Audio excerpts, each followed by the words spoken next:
Greetings, cozy knights. Lower your swords and rest by the fire. Tonight, we journey through the full story of Miquella. The Empyrean cursed before he ever had the chance to grow old, who built a sanctuary from his own blood and stubborn love, who shed his own will in search of something the world had never seen, and who disappeared into a shadow realm with a plan so vast and so strange that even now, after everything the game reveals, it resists being neatly summarized as either heroic or terrible. Drop a comment below and tell me where you're listening from tonight, and what games you want me to cover next, and subscribe if this helps you sleep. Born already forsaken. There is a painting inside Elphael, brace of the Haligtree, deep within the rot-flooded inner sanctum of the great tree that Miquella built with his own blood, that shows a young child sitting in stillness. Around him the world extends in gold and shadow. Branches reach, light moves, things grow, and the child in the center of the image does not. He sits unchanged while everything else continues past him. And in the lands between, that image is not metaphor. It is a diagnosis, written in pigment and hung on a wall by people who loved him and understood that what he carried was not simply a misfortune, but a fundamental condition of his existence. Miquella was born an Empyrean, which in the theology of the lands between is among the most significant things a being can be. The Empyreans are chosen, specifically and deliberately chosen, by the greater will, the most powerful of the outer gods, whose influence sustains the Erdtree, and through the Erdtree sustains the entire framework of divine order in the world. They are candidates for godhood, vessels of sufficient purity and divine potential to one day inherit the mantle of a god, to become the next ruling divine authority over life and death and grace in the lands between. The remembrance of the Rot goddess, obtainable after defeating Millennia in the base game, names both her and her twin brother Miquella as Empyreans, two children born simultaneously, each touched by the greater will's attention, each marked for a divine future, and each cursed in ways that made that future extraordinarily complicated before they ever had the chance to pursue it. Millennia's curse is the more visible one. She was born with the scarlet rot woven into her body, an affliction tied to the outer god of rot, a force of decay and corruption that exists in opposition to the Erdtree's principle of ordered, sanctioned life and death. The rot would try to consume her throughout her entire existence, blooming within her in cycles that her extraordinary willpower and the golden tools her brother eventually created could suppress but never eliminate. Her body was both her greatest weapon. She became one of the most devastating warriors the lands between had ever produced, and her most intimate battlefield, a place of continuous internal war that no healer and no faith could fully reach. Miquella's curse is more subtle and in certain ways more strange. He was locked, from birth, in the body of a child, not metaphorically, not spiritually, physically, irrevocably. His body refused to age, refused to grow, refused to cross the threshold into the maturity that every other being in the lands between passed through as a matter of natural progression. He would remain small-framed and soft-faced, regardless of how many centuries passed over him.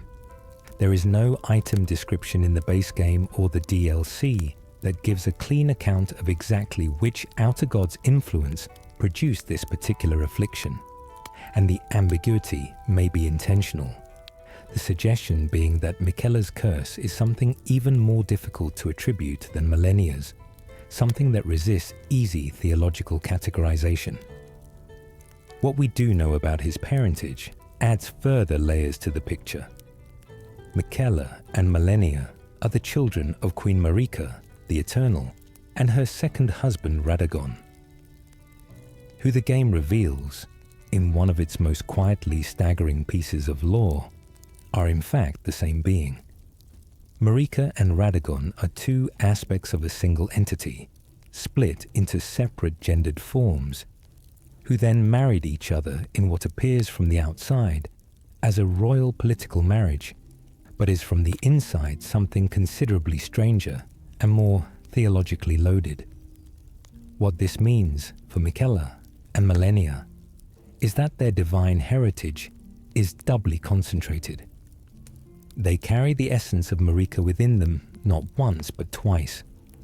The power and the contradiction of the Eternal Queen compressed into two children, who then received their own individual divine markings at birth. For Miquella in particular, being the child of Marika meant being born into the absolute center of the world's divine hierarchy, while simultaneously carrying a curse that the Golden Order's framework had no tools to address. The Golden Order was Marika's creation, the institutionalized expression of the greater will's influence in the lands between. Its theology, its laws, its definitions of grace and disgrace, purity and impurity, all of it flowed from Marika's authority and the Erdtree's light. And yet Marika's own child was cursed in a way that the order she built could not fix. The most advanced magical practitioners in the history of the faith, the people who served the Erdtree and drew on its power, had nothing that could make Miquella's body grow. There is something worth sitting with here about what Miquella's early centuries must have been like in a purely experiential sense. Setting aside the metaphysics for a moment, he was small in a world that measured power through size and age and the visible signs of mature authority. The demigod children of Marika were not a gentle group. The world they inhabited was shaped by divine politics, by the jostling for position among children of the Eternal Queen, by a culture in which strength and stature carried explicit divine endorsement. Morgoth and Mohg were hidden in the subterranean shunning grounds beneath Leyndell because their omen marks made them too visibly unacceptable for the court. Godric would eventually craft himself new arms from the bodies of the fallen, just to appear more powerful. The entire demigod generation seems to have been, at its core, a study in what happens when immense divine potential collides with the particular anxieties and violences of a theocratic royal court. Miquella could not command authority through physical presence. He could not project the visual grammar of power that the culture around him understood and respected. What he could do, and what the item descriptions surrounding him consistently emphasize, was think. He was, by the time the remembrance texts and the DLC's lore describe him, one of the most penetrating intellects in the history of the lands between. He understood the Golden Order not as doctrine received and followed, but as architecture to be examined, questioned, and if necessary, rebuilt. He understood the outer gods not as abstract theological concepts, but as forces with specific mechanisms, specific spheres of influence, specific vulnerabilities. He could look at the structure of the world's divine framework and see not just what it was, but what it was failing to do, and why, and what would have to change for it to do better. Malenia's armor item description preserves something Malenia said of her brother. He possesses the wisdom, the allure of a god. He is the most fearsome Empyrean of all. Not the most powerful in combat, not the most favored by the greater will, the most fearsome. The word choice, coming from the most devastating warrior in the lands between, implies that what made Miquella dangerous was precisely his capacity to work through means others could not resist. His allure, his ability to compel affection, his intellect trained far beyond what his small frame suggested. For a child who could not grow, who was trapped in a form the rest of the world instinctively underestimated, That quality was the most vital thing he possessed.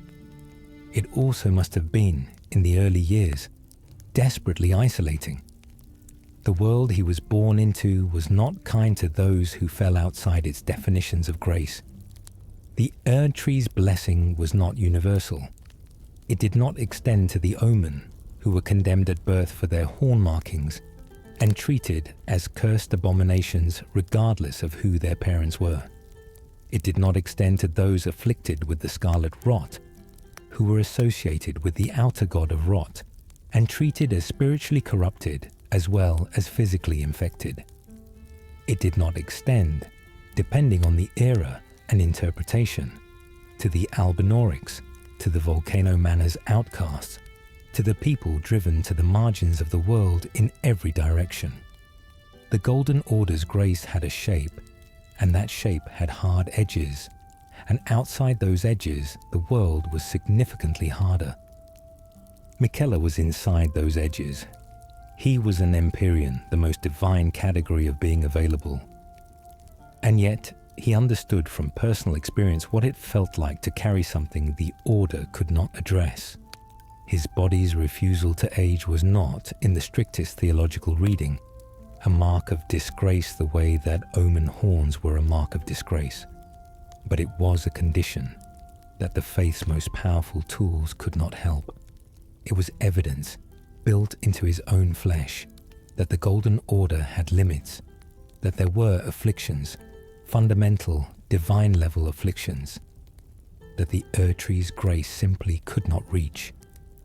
That experiential knowledge, combined with the intellectual rigor the texts consistently attribute to him, created someone constitutionally incapable of accepting the world's failures as permanent, not naive about them.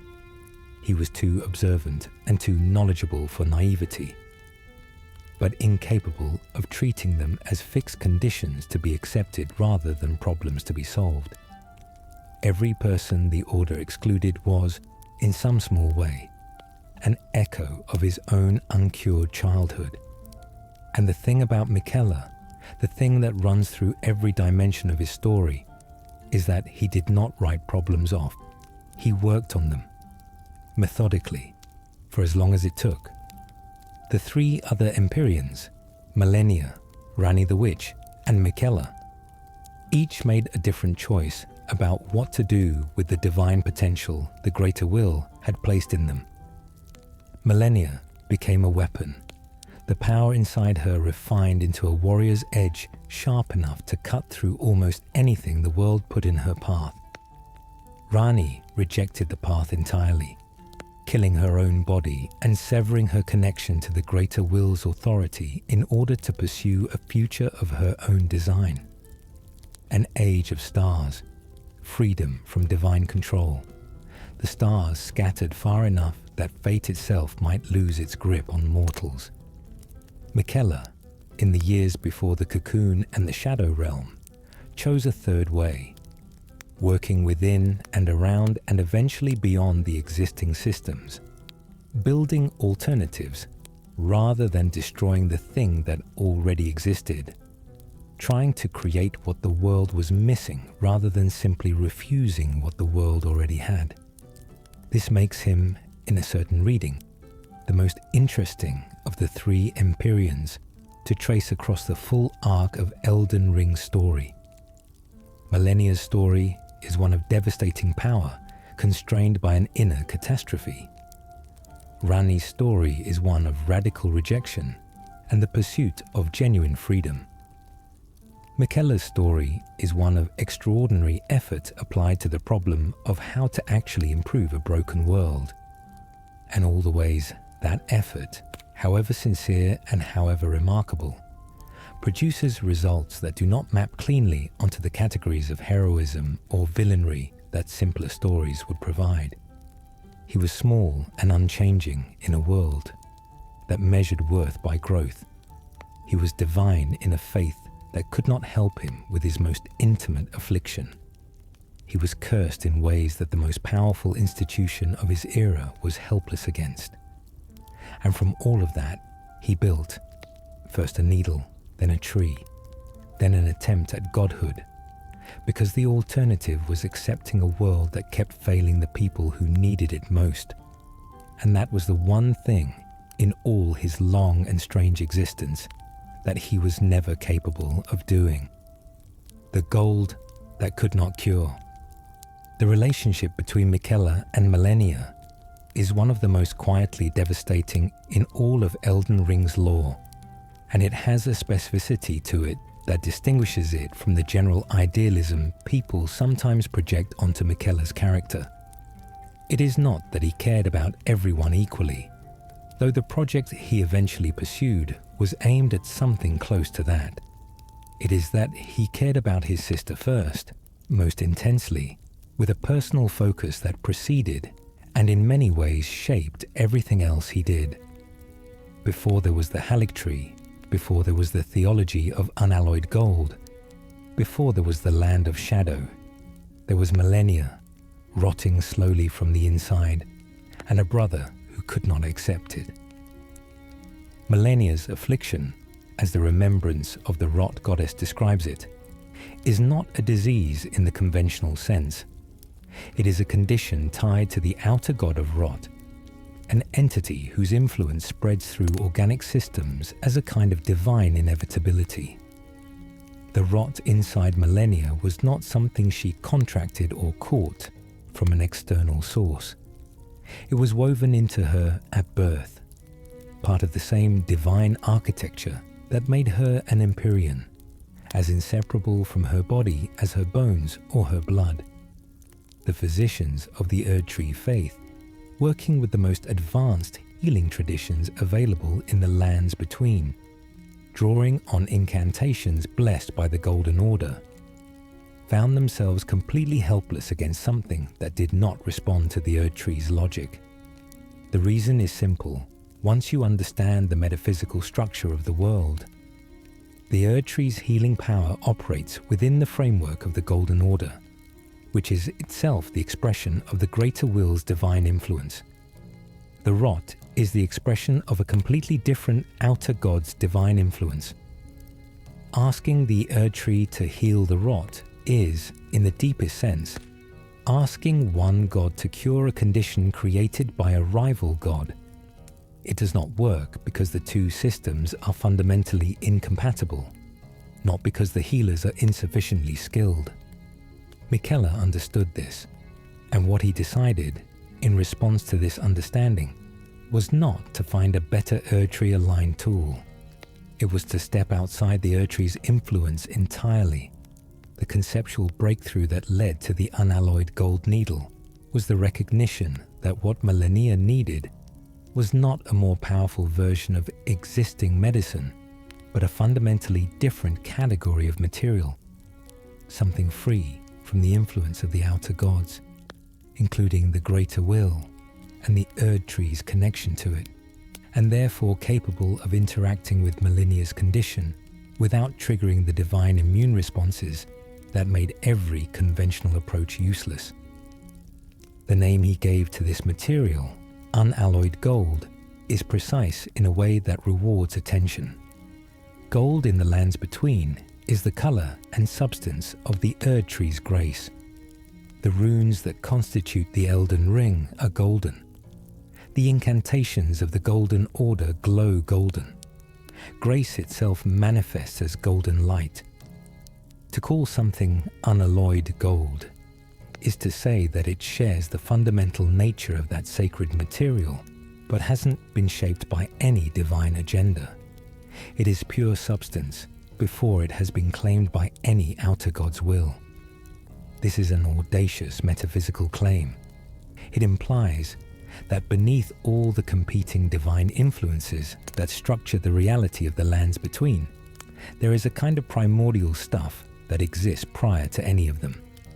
And Miquella found a way to work with it. The unalloyed gold needle, in the form described in the base game's item texts, was designed as a suppressor rather than a cure. This distinction matters enormously and is easy to overlook. Miquella was not claiming to have solved the problem. He was not presenting the needle as a permanent fix for what afflicted his sister. The needle, when planted in a body carrying the rot, prevents the outer god of rot from fully expressing itself through that body's flesh. It creates a kind of metaphysical buffer between the infected body and the divine force driving the infection. The person carrying it still has the rot. They still carry the affliction. But the outer god cannot use that affliction as a complete pathway, cannot bloom through them, cannot consume them from within, cannot use their body as a full vector for expression. This is a brilliant and unprecedented achievement, but Miquella knew it was a halfway measure. The item descriptions around his needle make clear that he intended it to be eventually upgraded, transformed into something more fundamental, a tool that could, when used at the right moment in the right way, sever the connection between an afflicted being and the outer god of rot entirely, not just suppress the expression of divine infection, but remove the divine tether that made the infection possible. The path to that transformation ran through the Elden ring itself, or at least through fragments of its divine power, which meant that completing his work was not a matter of further research alone, but of access to the most contested divine object in the lands between. The ambition of this is staggering when you sit with it fully. He was not trying to write a better prescription. He was trying to permanently sever a divine connection that an outer god had established at the moment of his sister's birth. He was trying to undo something that operated at the level of cosmic architecture. And he believed he had a mechanism capable of doing it, if he could just get to the right piece of the right divine object at the right moment. The research was correct. The logic was sound. The needle, as the base game and the shadow of the Erdtree DLC eventually confirm, does work. The final form of his tool is achievable. Miquella got it right. The scale of intellectual labor this required is worth dwelling on, because it is easy to romanticize Miquella's story without fully appreciating how hard what he was doing actually was. To design a material free from all outer god influence, he had to first understand all outer god influence well enough to identify what falling outside it would even mean. He had to map the sphere of every divine power he knew of. The greater will, the god of rot, the god of the formless mother, others hinted at in texts, and determine what a substance would look like that had not been claimed or shaped by any of them. He had to then figure out how to actually produce such a substance, working at the edge of the magical traditions available to him, and probably well beyond them.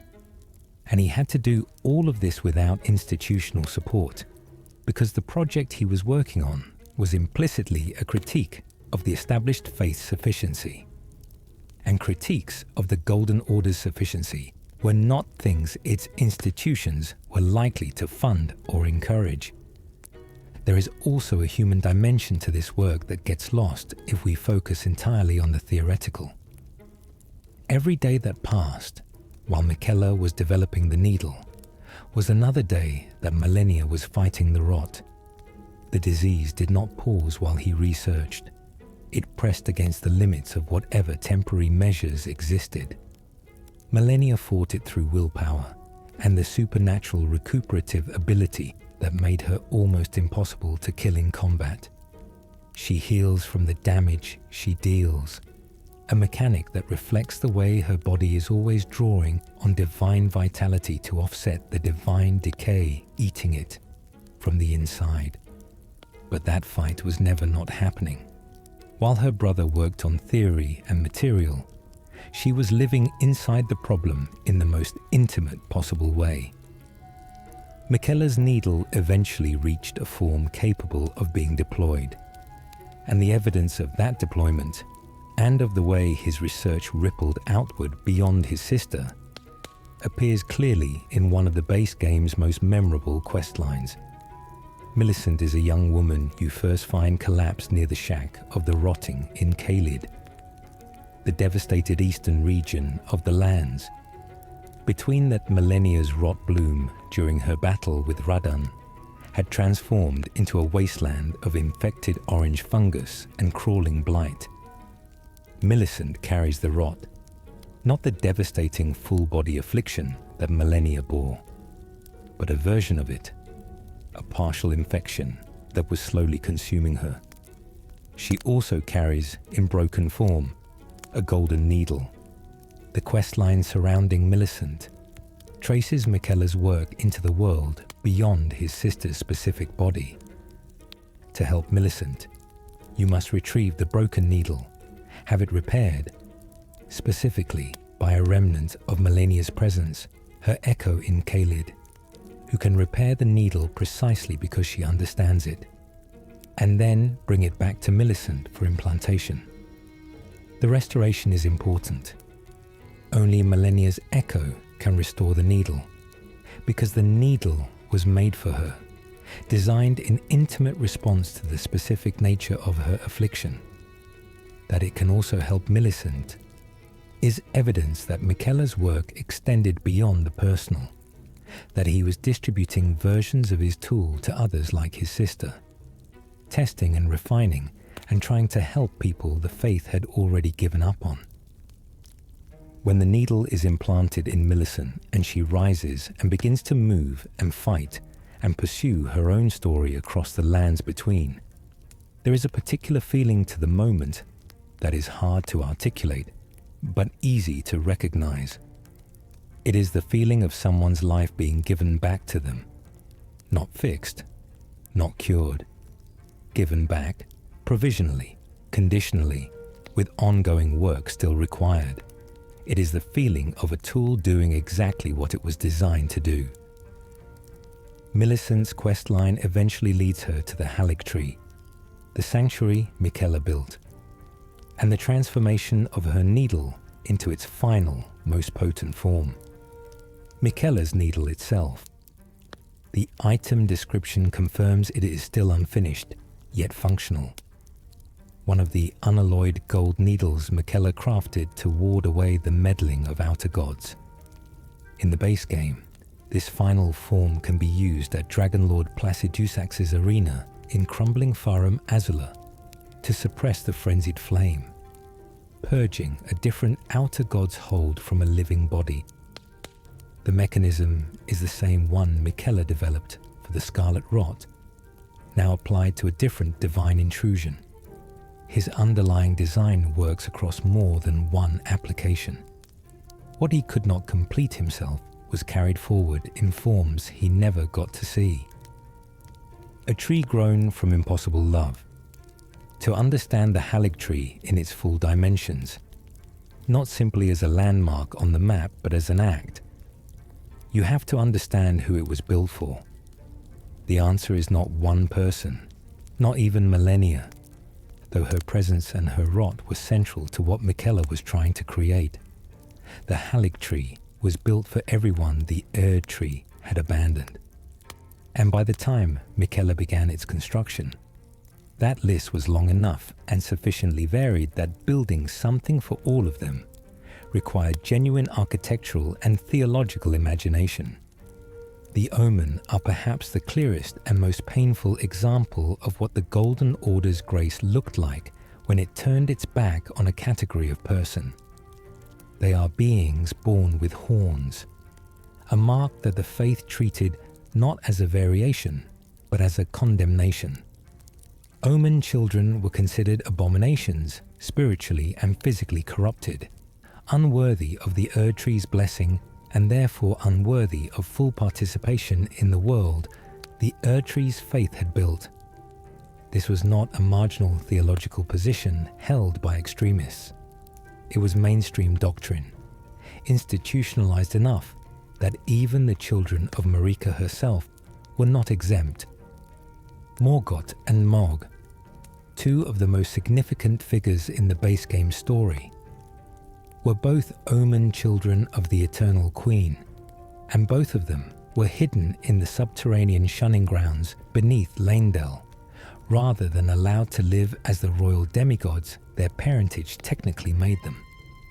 the faith that their own mother led, had no grace for them. Miquella watched this.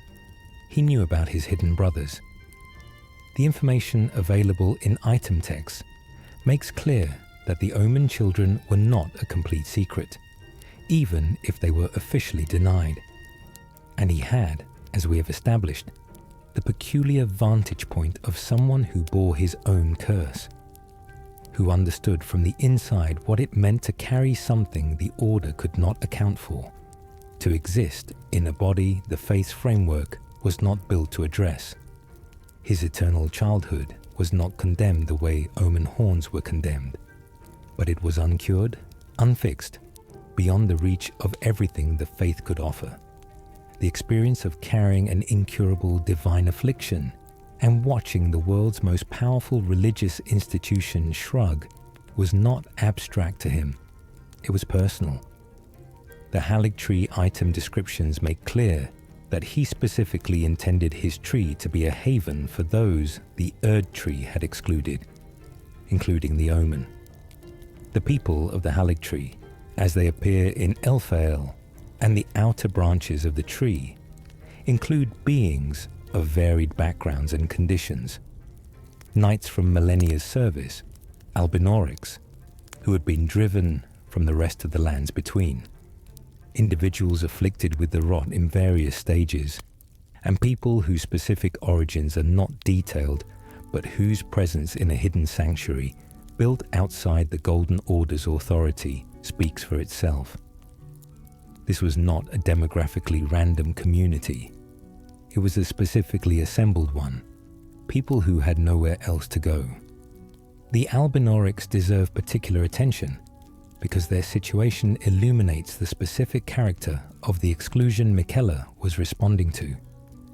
These beings, described in item texts as created rather than naturally born, human adjacent but not human, the product of arcane craft rather than conventional reproduction, occupied a position in the lands between that was precarious at multiple levels simultaneously. They were not considered full recipients of the Erdtree's grace. They were, in various contexts and by various factions, hunted, persecuted, or treated as disposable. In Volcano Manor, Albinoric hunting is sport. In the broader landscape of the lands between, Albinoric communities cluster at the margins. In remote locations, in places easily overlooked or easily raided, Miquella's Haligtree accepted them, not as a courtesy or a political gesture. The item texts describe Albinorics as part of the people of the Haligtree in terms that suggest genuine integration rather than charitable inclusion. They were there because the tree was built for them, because Miquella looked at beings who had been excluded from divine grace on the basis of the manner of their creation and decided that was an insufficient reason to deny anyone a home. The physical mechanism of the tree's creation is itself an act of extraordinary commitment. The Haligtree was not grown from a seed and watered in any ordinary sense. It was sustained by Miquella's own blood over what must have been an enormous span of time. He fed the sapling from his own body, giving his divine life force to the tree's growth in a way that made him and the tree something closer to continuous rather than simply creator and creation. His blood is the Haligtree's growth medium. The tree's golden white leaves, the particular quality of light it produces, the sacred quality of the inner sanctum Elfael. All of it came from him. All of it, in a literal sense, is him. What he was attempting to grow was a second Erdtree, not a symbolic alternative, not a metaphorical competing authority, an actual second divine tree of comparable sacred stature to the Erdtree itself. Item descriptions are explicit about this aspiration. Miquella intended the Haligtree to eventually rival the Erdtree in divine power, to become an independent source of grace capable of blessing those the original tree had refused. This would mean, if achieved, a fundamental restructuring of the divine landscape of the lands between. The Erdtree's monopoly on sanctioned grace would end. People who had been excluded from that grace would have an alternative source. The Golden Order's theological authority, which rested partly on the claim that the Erdtree was the only legitimate source of divine blessing, would face direct competition from something Miquella had built outside its framework entirely. The location of the Haligtree, reachable only through the hidden path of the consecrated snowfield, requiring the two halves of a secret medallion that most people in the lands between would not know existed, tells us something important about the conditions under which this project was built. Miquella was not attempting to confront the Golden Order openly. He was building an alternative quietly, in a remote location, hidden behind multiple layers of geographic obscurity. This was not timidity. It was the practical recognition that the Golden Order, which maintained its authority partly through the suppression of competing divine claims, would not tolerate an openly competing sacred tree in its territory. The Haligtree had to be finished before it could be public. It had to be strong enough to defend itself before it could afford to be found. The tree never fully ripened. This is the tragedy that runs through the entire Haligtree location in the game. Miquella fed it for years, possibly decades or longer, but it never reached the divine maturity he was aiming for. By the time he disappeared into the cocoon, it was still in a state of incomplete growth, present, inhabited, serving the communities that had come to it, but not yet the divine rival to the Erdtree he had envisioned. The people living in its branches were already there, already dependent on what he was building, already trusting in the tree and in him. And then the one sustaining it was taken. The blood that fed the tree stopped flowing. The tree's growth paused, arrested at whatever stage it had reached. The communities in its branches continued to live there, continued to maintain Elphael and tend the outer settlements, continued to guard the inner sanctum where Miquella's cocoon eventually rested. But the central purpose, the project of growing a tree that could rival the Erdtree's divine stature, froze in incomplete form. When you move through Elphael in the base game, the physical evidence of this incompleteness is present everywhere. The rot that millennia's existence eventually brought even to this sanctuary has settled into the lower levels of the inner sanctum. The water that fills the lower portions of Elphael runs amber gold, the color of the scarlet rot's decay, mixed with the golden fluid of the tree's sacred interior. The knights, who were supposed to be its defenders, have, in some cases, succumbed to the same affliction they came here to escape. The outer branches are still populated by beings who remain loyal to what Miquella built, but their posture throughout the area suggests waiting rather than thriving. Beings who have held on through discipline and faith and the memory of what they were promised, waiting for the one who built all of this to come back. He has not come back. The cocoon at the center of Elphael, when you finally reach it after fighting through everything between you and the inner sanctum, is empty, or nearly empty. Millennia guards it, because she is guarding the last physical place where her brother was present, the last container that held him before he disappeared. Her presence there is protective beyond rationality. She has no evidence he is coming back. She has every reason to know he was taken and is gone, and yet she is there, root-bound and radiant and devastating, keeping vigil over an empty vessel in a rotting tree. The Haligtree stands as perhaps the clearest evidence of what Miquella was before the Shadow Realm and the God project, and the forced transformation of the cocoon. It is the work of someone who loved specific people, who saw specific injustices, who built a specific response to them with his own body as the building material.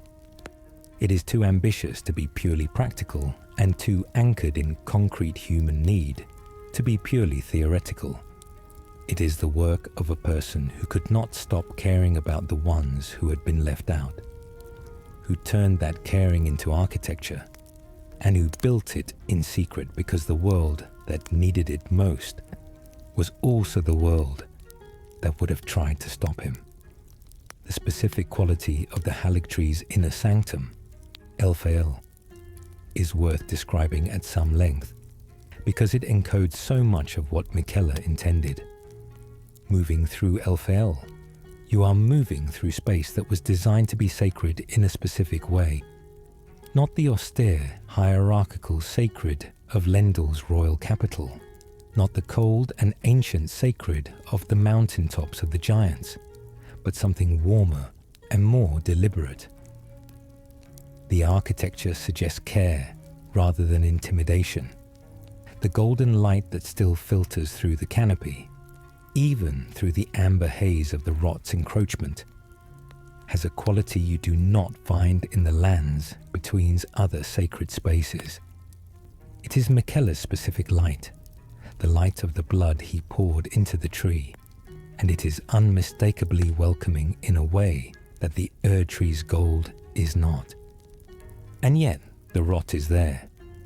Even here, in the place built as a sanctuary from it, the scarlet fluid seeps through the lower levels. This is the specific tragedy of the Haligtree's current state. Not that it failed to attract the people Miquella built it for, but that the affliction those people carried came with them. And without Miquella continuing to feed the tree with his blood, without the divine growth he was sustaining being able to continue and harden the tree against the infection that had always been present in its population, the rot eventually found purchase even in the sanctuary. The tree was not strong enough, it was not finished, and it will not be finished now, because the one whose blood could finish it has been taken and transformed beyond the form that could return to feed it. The clean rot knights who patrol Elfael's interior, the elite guard who served millennia and by extension served the sanctuary she protected, are a particularly poignant presence in the area. They were among the most disciplined and capable fighters in the lands between, trained in traditions that combined their mistress's ferocity with the particular demands of guarding someone whose very existence was a dual blessing and catastrophe. They fight through Elfael not as aggressive invaders, but as guards maintaining their post against anyone who breaches the perimeter of the place they were assigned to protect. Some of them have been infected by the rot. Some of them have been transformed by it into something partway between the soldiers they were and the spreading affliction they were supposed to contain. And yet they hold their positions. They do the job they were assigned, because that is what you do when your Empyrean is gone, and the only thing left is the duty he gave you before he disappeared. The needle and the rot. Miquella's research into unalloyed gold was not confined to theory or to his sister's body. It radiated outward, touching lives across the lands between, in ways that survived long after he disappeared.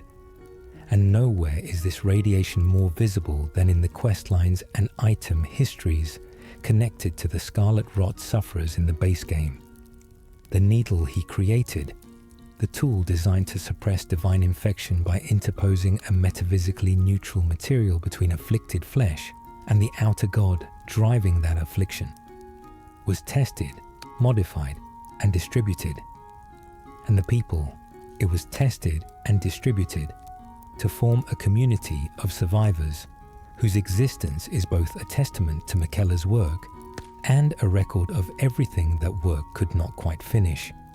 The mechanism of the needle's function is worth revisiting in the specific context of how it was deployed, because understanding how it works deepens the appreciation of both its brilliance and its limits. The outer god of rot does not simply cause disease in the conventional sense. It expresses itself through the bodies of those it has touched, using their flesh as a medium for its own divine presence.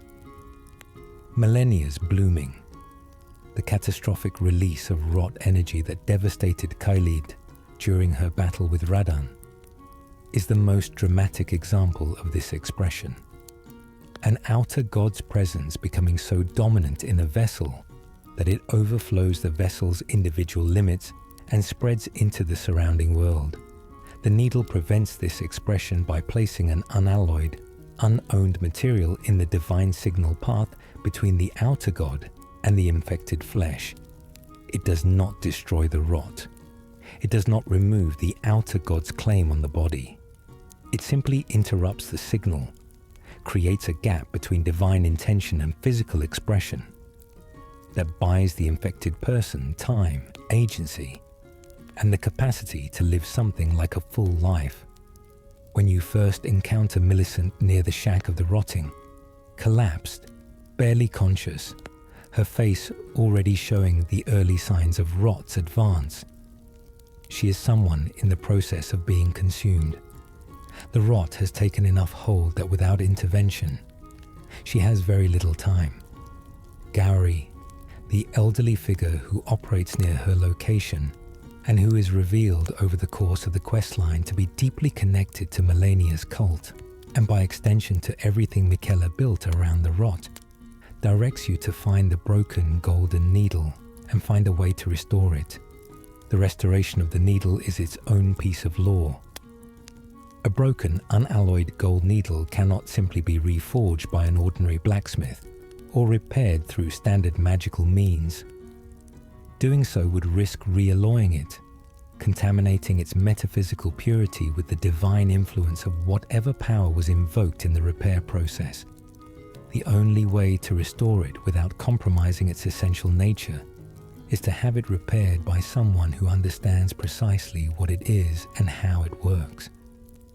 Millennia's echo in Caelid, the spectral remnant of her presence that guards a specific location in the rot-ravaged landscape, can do this because the needle was made for her, because she has carried versions of it in her own body and understands its function from the inside.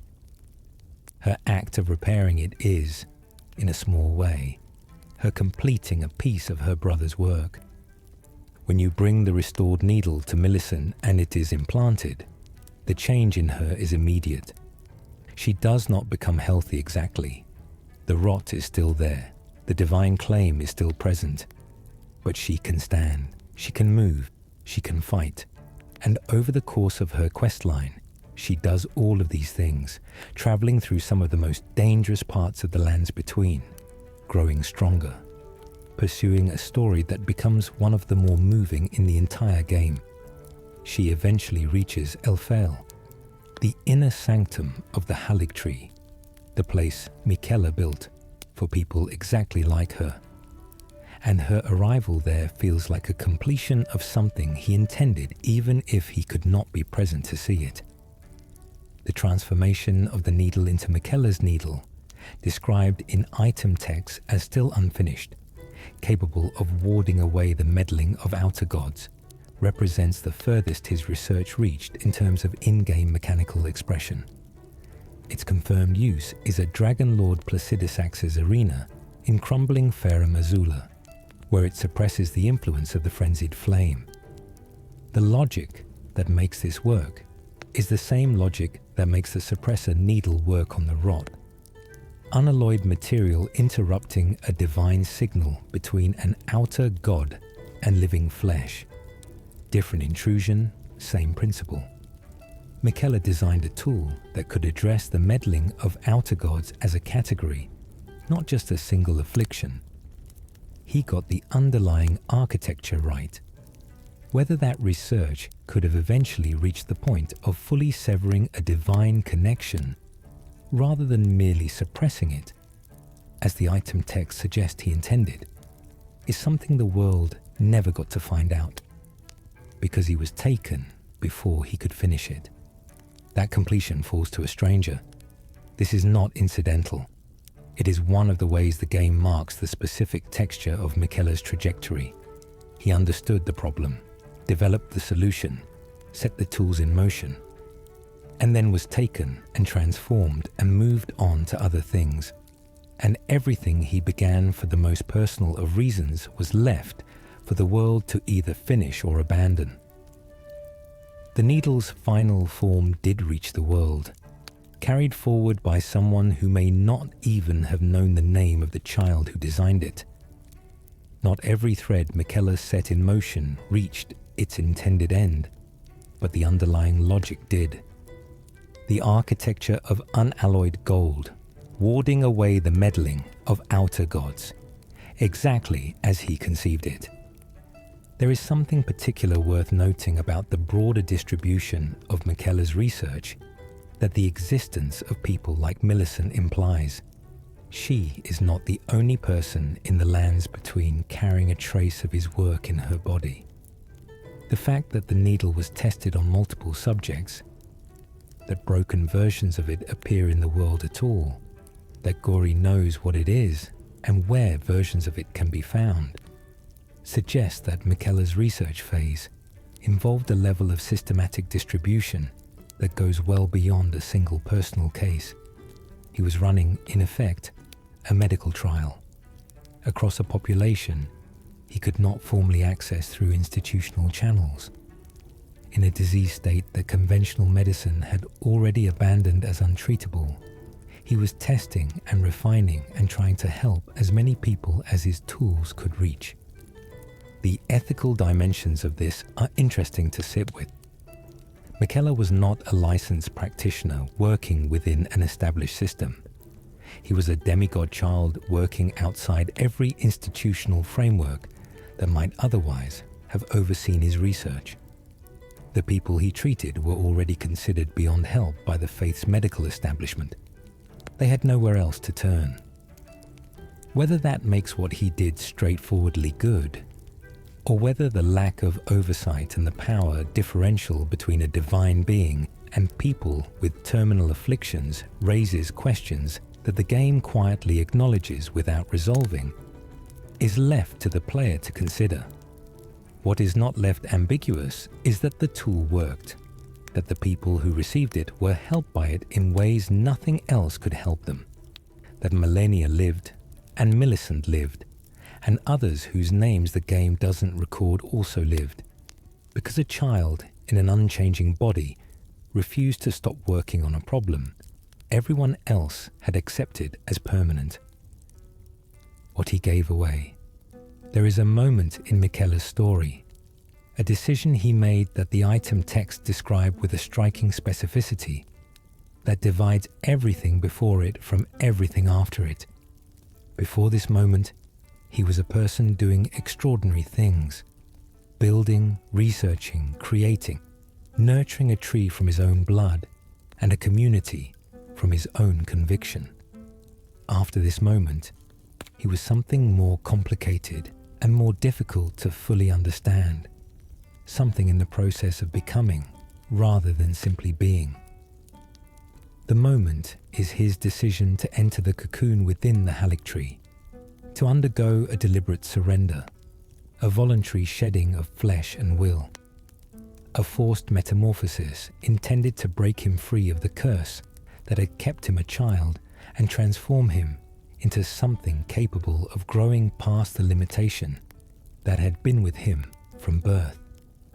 The cocoon itself is visible in the game. It hangs at the center of Elphael's inner sanctum, golden and luminous, a vessel of divine transformation suspended in the tree that Miquella grew with his own blood. It is large enough to contain a human-sized body, which gives you a sense of what Miquella expected the process to produce, not a continuation of the child's form he was cursed into, but a growth, an emergence into the fuller physical stature that the curse had always denied him. The golden fluid inside the cocoon is the same substance that appears in the Mohg Palace arena, where you eventually find the cocoon in its stolen state, a luminous, almost sacred liquid that functions as both the medium of transformation and the evidence of the divine process underway within. The item descriptions surrounding the cocoon and Miquella's decision to enter it describe two separate things being surrendered: flesh and will. These are not synonyms, and the distinction is important. To shed flesh is to release attachment to a specific physical form, to stop defining oneself by the body one was born into, to become willing to emerge as something new and unfamiliar. This is difficult but comprehensible in the context of someone who had been trapped in an unchanging child's body for what may have been centuries. He wanted to grow. The body was the obstacle. Releasing attachment to it was the first step toward forcing the transformation the curse had prevented. But to shed will is something different entirely, and the item texts are careful to present it as a separate act, rather than a consequence of the first. Will, subjective agency, individual desire, the specific preferences and loyalties and loves that make a being a particular self, rather than a principle, is the thing that makes you you as opposed to anyone or anything else. In the metaphysics of the lands between, where outer gods express divine will through the world, and where the contest between these gods is fundamentally a contest of wills at cosmic scale, will is not just a personality trait. It is the basis of divine individuality. The greater will's power comes from the expression of its specific will upon the world. To surrender will is to surrender the organizing principle that makes a being coherent as an individual agent. Why would Miquella choose this? The item texts connect the surrender of will to his aspiration to become a god of compassion. Not just a powerful demigod, not just an Empyrean who had achieved divine stature through force or accumulation, but a deity whose defining characteristic was the specific quality of unconditional, non-discriminating care for all beings. And here is the crucial logic that makes the surrender of will necessary. Personal will, by its nature, is particular. You will things for specific reasons, towards specific ends, on behalf of specific people. A will has preferences. It loves some things more than others. It prioritizes. It discriminates in the neutral sense of making distinctions. To be a god of universal compassion, compassion that extends to everything and everyone without preference or hierarchy, requires releasing the particular will that would inevitably favor some over others. In the most generous reading of this decision, it is a kind of profound sacrifice. Miquella giving up the person he was, the specific loves, the specific loyalties, the brother who adored millennia above everyone, in order to become something capable of caring for everyone equally. He is not losing himself by accident or through external force. He is deliberately dissolving the edges of his individual self in order to become a principle rather than a person. The divine project he had been building toward, first with the needle, then with the Haligtree, required a god to anchor it, and becoming that god required this particular surrender. But there is another reading available in the same text, and the shadow of the Erdtree DLC complicates the generous reading considerably, because the god of compassion that Miquella becomes, or attempts to become, operates through devotion. It functions by drawing others into its warmth, and the devotion it cultivates in those others has a specific quality that the DLC examines with unsettling care. It is an adhesion, a dissolution of independent judgment in those who experience it, a kind of consuming warmth that functions like love but produces in its recipients a reduced capacity to be anything other than devoted. If becoming a god of compassion means becoming something that subsumes the individuality of those who love it, then the surrender of personal will may not be the pure sacrifice it appears to be. It may be the first step in a process whose ultimate expression is the absorption of everyone Miquella loves into himself. There is also something specific in what the DLC eventually reveals about what was given up at this stage of his story. Miquella's Great Rune description states he set off for the land of shadow, abandoning everything: his golden flesh, his blinding strength, even his fate. The logic this implies runs further than just physical form. Based on everything the item texts tell us about what it means to become a god of universal compassion, that such a god cannot play favorites, cannot carry particular loves. The most reasonable reading is that releasing his love for Millennia specifically was part of this shedding. She is the most foundational relationship in his entire life. The person whose affliction drove him to develop unalloyed gold, whose suffering motivated the Haligtree, whose face he'd been looking at since birth. For unconditional compassion to be genuinely unconditional, it cannot carry a favorite into godhood, because a god that loves one person more than another is not a god of universal compassion, but a god with a bias, however loving that bias might be. The Haligtree's communities were already established and inhabited by the time he entered the cocoon. The people in those branches, the Albinorics, the rot-touched, the forsaken of every description, were living in the sanctuary he had built for them, trusting in the tree that his blood had grown, waiting for it to fully ripen into the divine rival to the Erdtree that he had promised them with his years of patient work. He entered the cocoon knowing they were there, knowing the tree was not finished, knowing Millennia still carried the rot, knowing that the tools he had set in motion were not yet complete. He entered it anyway, trusting that what emerged from the transformation would be capable of finishing everything the person going in had started. That act of trust in a future self who would be, by design, not quite the same person as the one making the choice, is one of the stranger and more human things about this entire story. He could not be certain who he would be when he came out.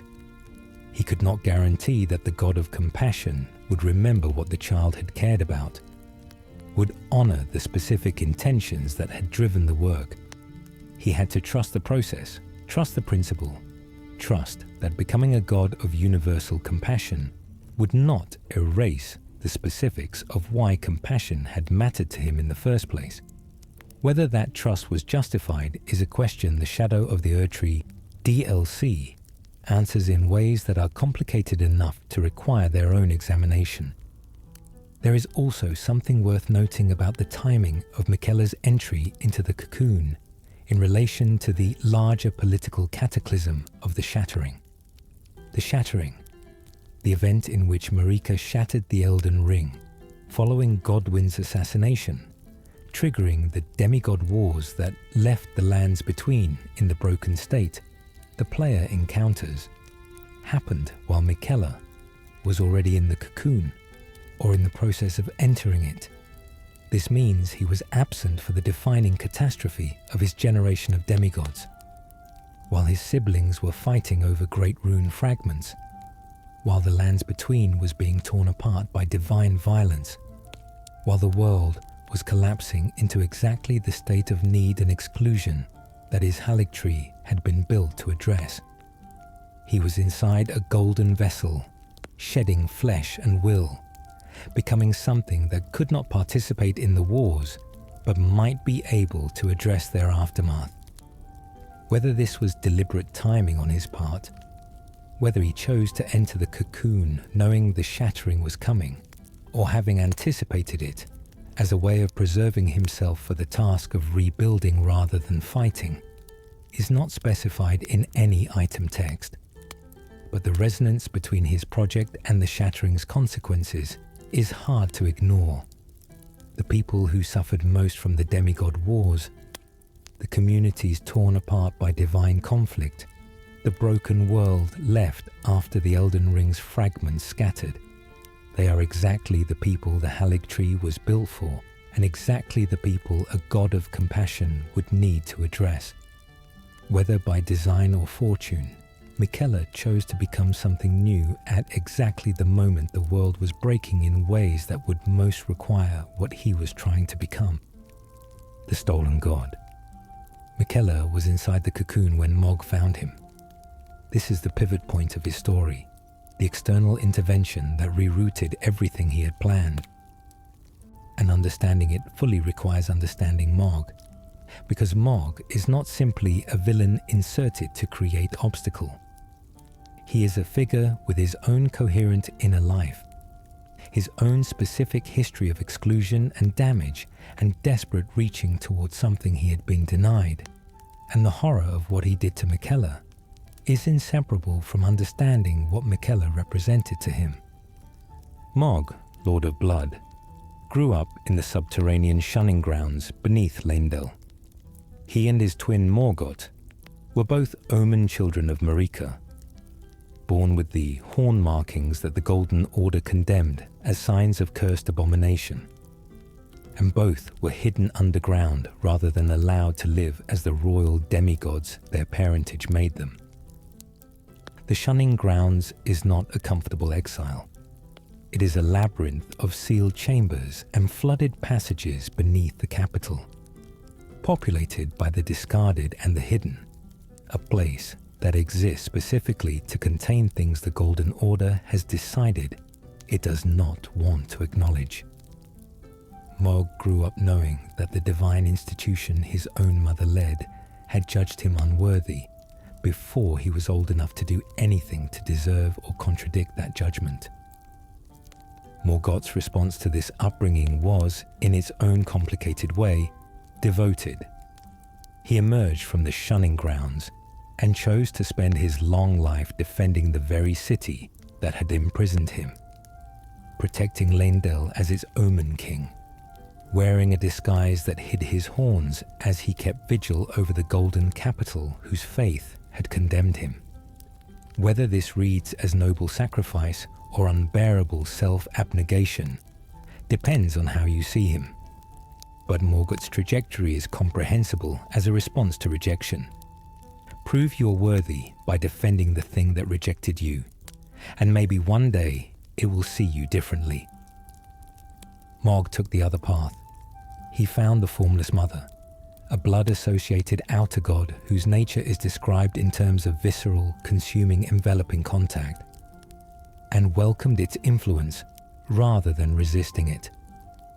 He became Lord of Blood, a title entirely self-conferred, the founder of a dynasty built in the volcanic reaches of Mohgwyn Palace, a hidden, beautiful, terrible space of red rivers and bone-built architecture, where his followers practiced a blood faith devoted to elevating their lord into divine recognition, and at some point, either through direct encounter or through vision, or through the attunement to divine presences that his Empyrean connection to Marika's bloodline might have given him, he fixed his entire devotion on Miquella.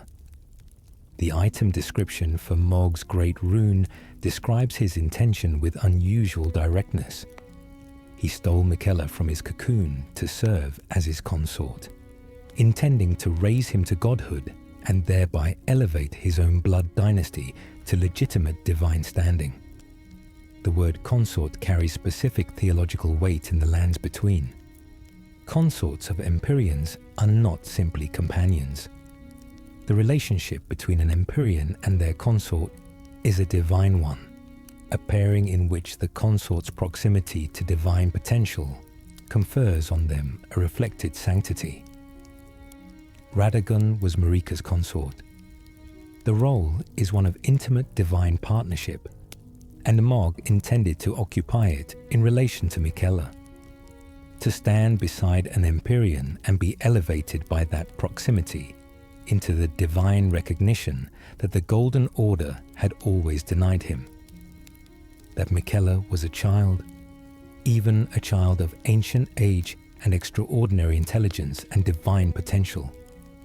and that he had, by every available piece of evidence, no interest whatsoever in Mohg or his blood dynasty or the role Mohg intended for him, does not appear to have registered as a relevant obstacle in Mohg's thinking. The item texts do not describe a relationship. They describe a theft, carried out with devotion so complete it had blinded Mohg to the reality of what he was doing. He broke into the Haligtree. He reached the inner sanctum. He found the cocoon where Miquella was suspended in the vulnerable, will-less state of his forced metamorphosis, and he took him to Mohgwyn Palace. The Mohgwyn Palace itself, when you reach it in the game, is structured around Miquella's presence as its sacred center. The entire civilization Mohg built is oriented toward the cocoon. His boss arena is the most sacred space in the palace, and when you arrive there, you find Miquella's arm extended from the golden vessel and draped over Mohg's shoulder. The unconscious arm of a being in the middle of a transformation, held against someone who has constructed a theology around their closeness. Mohg addresses the unconscious demigod throughout his boss fight. He narrates his own prayers to Miquella, expresses his devotion in terms of love and hope, and the expectation of divine recognition. He is not performing for an audience. He genuinely believes in what he is describing. And what he is describing has no grounding in anything Miquella has ever agreed to, because Miquella is not conscious and has not been conscious since before he was taken. There is a detail in Mohg's boss fight that became significantly more illuminating when the shadow of the Erdtree DLC was released. When you defeat Mohg and examine the cocoon, there is a sense of absence that the DLC's context explains. Miquella had, before Mohg arrived, already completed enough of the cocoon process to project his essential self elsewhere. The physical form, the body, the arm draped over Mohg, remained in the cocoon in the palace. But the consciousness, the dreaming presence, the part of Miquella that was in the process of becoming something new, had already departed into the land of shadow. Mohg spent his entire existence in devoted proximity to a body that Miquella had, in a meaningful sense, already vacated. The tragedy of what he did to Miquella, taking a vulnerable being in the middle of a chosen transformation, using that vulnerability to build a devotion that had never been offered, is real and undeniable. But so is the tragedy of what the world had done to Mohg before he did anything to anyone. Both things are true. The game holds both without resolving them into a clean moral judgment, and the discomfort of that holding is, at this point in Miquella's story, entirely appropriate. The shadow of the Erdtree. DLC adds one more layer that complicates any clean framing of Mohg as simply the aggressor. Sir Ansbach, commander of Mohg's pureblood knights and a key figure in the DLC, reveals that Mohg was enchanted by Miquella, that the consuming devotion Mohg experienced was not entirely spontaneous, but had been shaped by Miquella's charm. Ansbach's words suggest that Miquella used Mohg's very obsession as a means of reaching the land of shadow, that the theft, however unwanted, became part of Miquella's larger plan. Whether Miquella orchestrated the abduction or merely adapted to circumstances he could not fully control is something the game withholds. What it does not withhold is the implication. Mohg was both predator and, without knowing it, instrument. A man whose monstrous act served the purposes of the person he thought he was claiming. The Land of Shadow. The Shadow of the Erdtree. DLC opens with a choice that is simple to execute and enormous in implication. Standing at Miquella's cocoon in Mohgwyn Palace, after defeating Mohg, the player presses the activation prompt and enters the golden fluid. It is not travel through space in any conventional sense. It is passage through divine architecture, a movement into a realm that exists alongside and beneath the lands between, hidden not by geography, but by the nature of what it is, the place that the Erdtree's light does not illuminate, the land of shadow. The name carries its meaning precisely. The Erdtree produces golden light.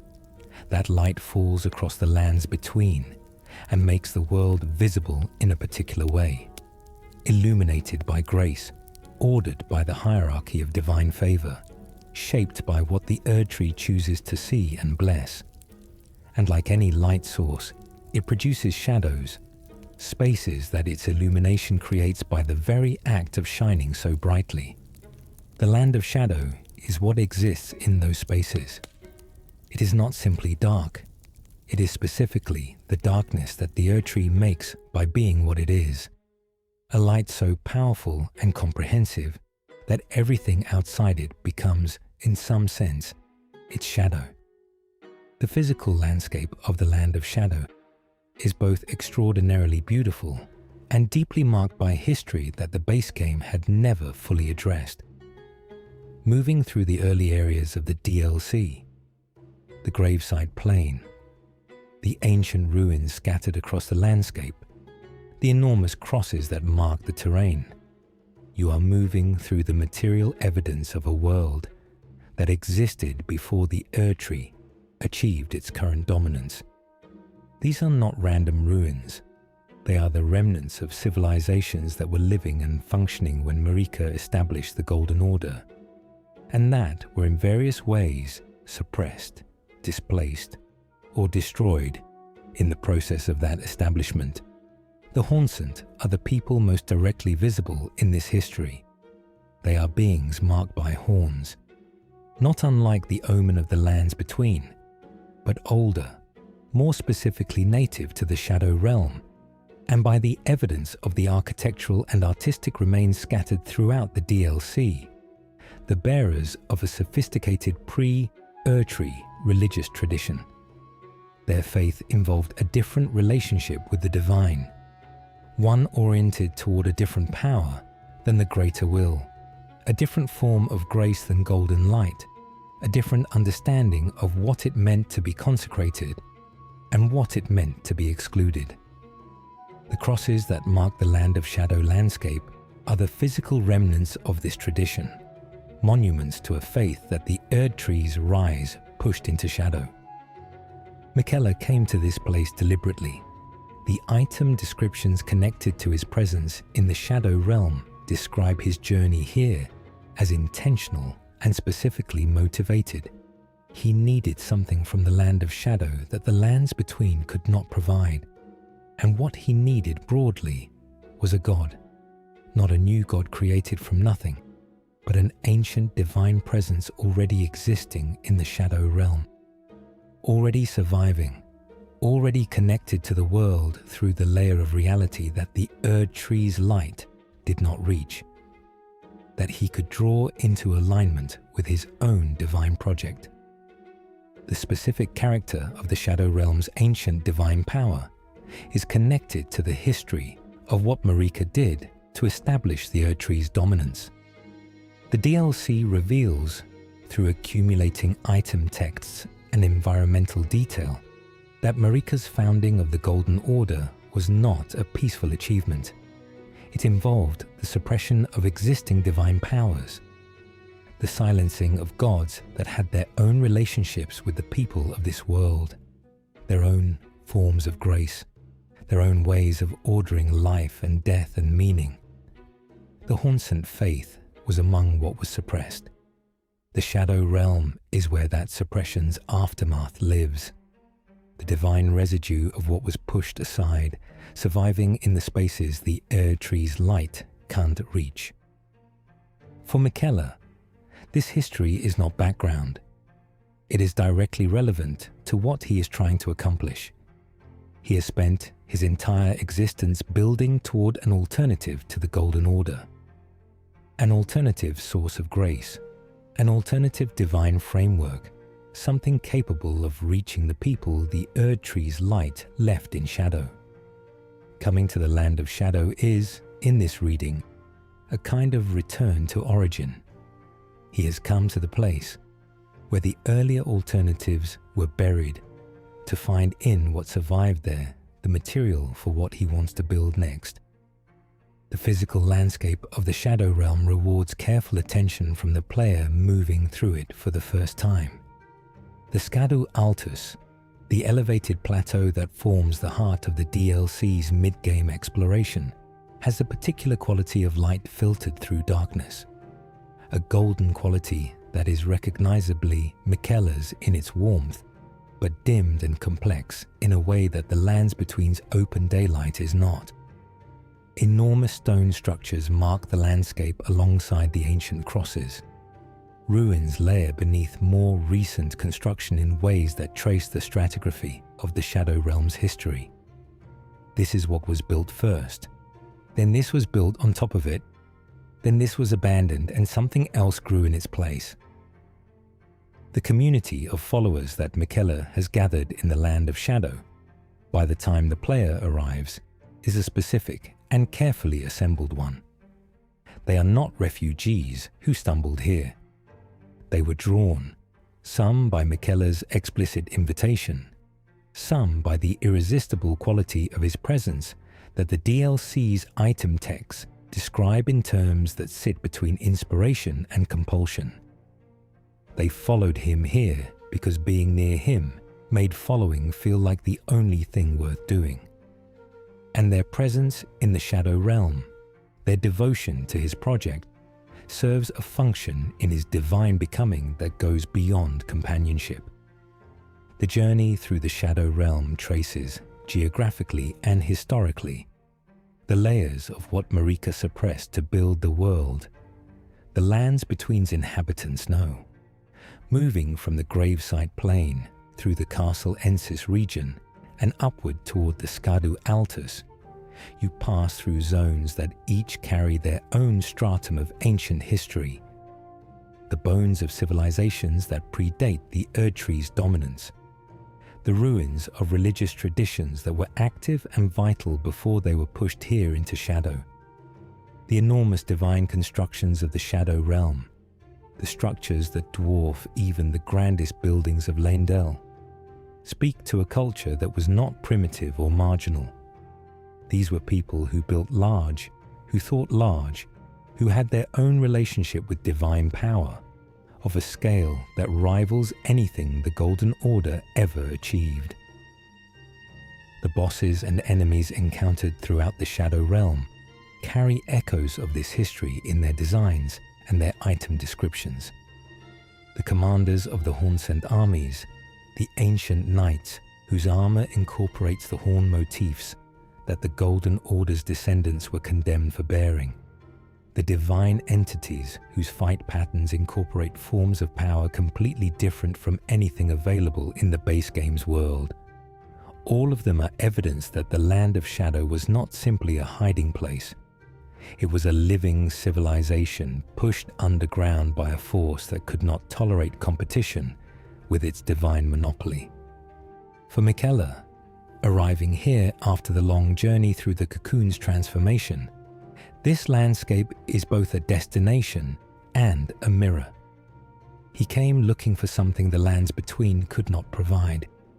What he found was the wreckage of every alternative the Lands Between had ever tried to suppress, preserved in shadow, waiting for someone with sufficient divine potential and sufficient will to build something from it again. The question the DLC raises quietly throughout its exploration sequences is whether what Miquella is building from these ruins is actually different from what Marika built on top of them, or whether the shape of a new divine order, however compassionately motivated, tends to reproduce the structure of the old one even when the person building it genuinely believes they are doing something entirely different.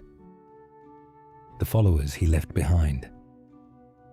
The questlines of the Shadow of the Erdtree DLC are structured around a pattern that is simple on the surface and uncomfortable the longer you look at it.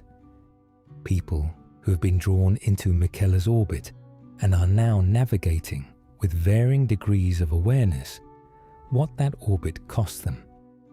Each of the major figures the player encounters in the Land of Shadow illuminates a different dimension of Miquella's impact on those who come near him, and taken together, they form a portrait of divine compassion as it actually manifests in the world, rather than as it is theoretically described. Leda is the center of this constellation. She is the first name follower the player encounters in the DLC, and she is presented from the beginning as someone who has organized her entire existence around Miquella's cause. Her armor, her weapons, her dialogue, all of it speaks to a person who does not experience herself as having independent priorities. She follows because following is what she does. Her devotion is not performed or adopted for political reasons. It is genuine in the most complete sense. She experiences Miquella's will as coextensive with her own, finds in his cause a purpose so total that the question of what she would want outside it simply does not arise for her. This devotion makes her capable of extraordinary things. She is one of the most formidable opponents the player faces in the DLC if the questline takes a turn toward conflict. And her combat ability reflects the commitment of someone who has no second guessing, no reservations, no part of her energy reserved for protecting her own interests against the cause she serves. She fights the way people fight when they have nothing left to protect except the thing they are protecting. But it also makes her capable of things that are difficult to characterize as good. The DLC's questline eventually reveals that Leda's service to Miquella has included actions taken against other followers, actions that Miquella either requested or that Leda interpreted as aligned with his will, that involve betrayal, manipulation, and ultimately violence against people who were themselves devoted to the same cause. The logic she operates under is a logic of mission priority. If someone's continued existence threatens the completion of Miquella's divine becoming, that existence is a problem to be managed. The warmth she feels in his service does not extend, in practice, to other people within his following, when those people become obstacles. Thiollier arrives in the DLC carrying a devotion to Saint Trina, the figure of sleep and gentle presence, whose connection to Miquella is one of the Shadow Realm's more quietly significant lore threads. Saint Trina is associated in item texts throughout the base game and DLC with a slumbering grace, a passive and welcoming divine quality, a sanctuary found in unconsciousness rather than in the waking effort of conventional faith. Her followers seek peace rather than power, rest rather than achievement, the quiet comfort of something that asks nothing of them in return for the gentle presence it provides. The connection between Saint Trina and Miquella is suggested across several texts and visual cues, but never completely spelled out, and this deliberate ambiguity is itself meaningful. One interpretation, supported by the specific language used to describe both figures and the context of Miquella's story, is that Saint Trina is an aspect of Miquella himself, the gentle sleeping principle of his nature that separated from the main project and developed its own mythological identity, a dreamlike emanation of the child who fed a tree with his blood and wanted, above all else, to give people somewhere safe to rest. If this reading holds, then Thiollier's devotion to Saint Trina is, without his knowing it, a devotion to Miquella, and his encounter with the full, complex, transforming reality of Miquella in the Land of Shadow is a meeting with the complete version of the being whose gentlest aspect he had been following. Anspark's presence in Miquella's following represents a different kind of conversion, He was a servant of Mohg's blood dynasty, a loyal operative of the Lord of Blood, working within the framework of Mohg's devoted obsession with Miquella. At some point before the DLC begins, he turned. He left Mohg's service and found his way to Miquella's following in the Land of Shadow. His reasons involve a growing recognition that what Mohg was doing, the devotion, the claim of consorthood, the construction of an entire civilization around an unconscious captive, was not what it presented itself to be. That the warmth Mohg described was not reciprocated, was not even possible to reciprocate in the circumstances Mohg had created. His arrival in Miquella's following is, in its own way, ironic. He left a devotion built around forced proximity to Miquella and entered a devotion built around following Miquella willingly. The difference is real and significant, but the structure of both devotions, the way that being near Miquella reorganizes a person's priorities around his presence, is not entirely dissimilar. The item texts that describe what it feels like to be in Miquella's presence consistently use the language of warmth. Not charm exactly, not compulsion exactly, but a quality of attention that makes the people receiving it feel completely seen and understood. That fills a space in them they did not fully know was empty. This is described as genuine throughout the DLC. Miquella's warmth is not a performance. The compassion is not fake. And yet its effect on the people who experience it is a dissolution of independent judgment, a gradual reorganization of priorities around his presence, a reduction in the capacity to want anything except what he seems to want. Whether an effect that produces devotion regardless of the intention behind it constitutes harm is a question the DLC places carefully before the player and then deliberately declines to answer. The figure of Needle Knight Leda is worth returning to at this point because her trajectory through the DLC's questline enacts, in compressed and dramatic form, the full arc of what following Miquella costs. She arrives in the story as someone who seems straightforwardly admirable, capable, focused, loyal, clear about her purpose. As the questline progresses, her willingness to act against other followers, people who share her devotion, who came to the Shadow Realm for the same reasons she did, in service of what she believes Miquella's project requires, begins to expose the darker edge of total devotion. She is not evil. She is not cynical. She is someone whose love for Miquella's cause has become, in practice, indistinguishable from a willingness to do anything that cause requires. The warmth she carries is real. The harm she causes in its name is also real. Both things are simultaneously true, and the DLC does not let you look away from either. The fact that several of the DLC's major questlines can end in open conflict among Miquella's own followers, with the player being asked to choose sides in disputes that originate in different interpretations of what Miquella would want, is itself a form of commentary on what it means to follow a being who has shed personal will and can no longer clarify his own intentions, when the god is still becoming, when the divine authority is not yet fully actualized. The people carrying his project have to make judgment calls, and without the specificity of a will to refer to, without a person present who can say this is what I meant and this is not, those judgment calls diverge, and the divergence produces exactly the kind of conflict among devotees that the DLC's questlines dramatize. Devotion without a clear divine directive is just conviction in competition with other conviction. And conviction in competition eventually produces violence even among people who started from the same warmth. What compassion costs? The god Miquella seeks in the Land of Shadow is not one he intends to conquer.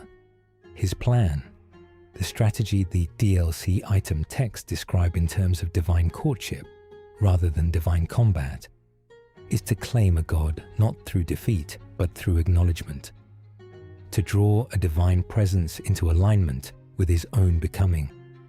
To attract or compel through the mechanism of his compassionate warmth, a being of sufficient ancient power to serve as the foundation for his new godhood. This strategy is consistent with everything we know about Miquella's approach to problems. He has never been a conqueror. The Haligtree was built through patient cultivation, not seizure. The needle was developed through research and testing, not stolen from someone else's formula. His relationship to difficulty has always been about finding the way through or around it, rather than meeting it head-on, and the specific god he is seeking in the land of shadow, connected to the ancient divine power that the Erdtree displaced when Marika established the Golden Order, is not something that could be claimed through force, even if he wanted to claim it that way. The Shadow Realm's ancient power is too deep, too diffuse, too thoroughly integrated into the landscape and history of the place to be defeated in any conventional sense. The mechanism of his divine claiming also illuminates something about the followers he has gathered. Each person drawn into his orbit contributes something to the process. Their devotion is not simply moral support or warm feeling. It functions, in the metaphysical logic of the world Elden Ring describes, as something more structurally significant. Their belief, their love for him, their willingness to organize their existence around his project provides divine fuel. Devotion directed at a being in the process of becoming a god strengthens the becoming. It is the same principle that makes the outer gods powerful. They are sustained by the influence they have over the beings in their spheres. Miquella's compassionate warmth draws people in, and their drawn-in presence feeds his divine project in ways they may not fully understand. This is the aspect of Miquella's story that the DLC examines most carefully and most uncomfortably. The warmth is real, the compassion is real, and the consuming effect of it is also real. The followers who have given themselves to his cause have, in varying degrees and in different ways, become less themselves and more oriented around him. Their individuality, the specific, particular, messy, human quality of having your own priorities and loyalties and fears that exist independently of any cause, has been reduced by proximity to something that offers, in exchange for that reduction, a feeling of complete acceptance and belonging so profound that the reduction feels like freedom rather than loss. The ancient divine power of the land of shadow, the entity or principle or accumulated presence that the crosses and the Hornsent ruins and the Shadow Realm's deep history all point toward, has its own relationship with this consuming warmth. It has been in the shadow for a long time. It has survived the Erdtree's establishment of dominance. It has been waiting in the darkness the golden light creates, with the patience of something that has no choice but to be patient. Miquella's project of claiming it, of drawing it into his divine becoming as the foundation for his new godhood, requires not just his own divine potential, but the devotion of everyone he has gathered in the Shadow Realm. He needs their love. He needs their willingness to be consumed by his compassion. He needs, in a very specific sense, to be enough of a god already for the shadow power to recognize him as a worthy claimant. Radan, as the promised consort, represents the form Miquella's new godhood takes in the world. The consort who will carry his compassion as their defining quality, fight with his golden light as their weapon, be the presence in the world that his divine becoming creates. The choice of Radan specifically, made in a vow from childhood and enacted through this ancient ritual, makes Miquella's consort not a stranger or a vessel selected for convenience, but someone he has loved since long before any of this began. The cost of this for the consort is a form of absorption.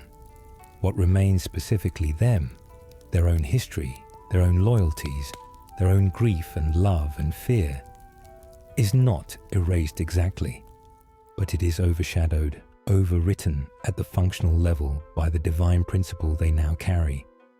They are most fully themselves when they are most fully his compassion's expression. And that trade, the dissolution of the specific individual in favor of the universal principle, is exactly the trade Miquella made in the cocoon, and that he has asked in various degrees of every follower he gathered in the land of shadow. The cost of compassion at divine scale, this suggests, is not nothing. It is not neutral. The people who benefit from it are genuinely helped.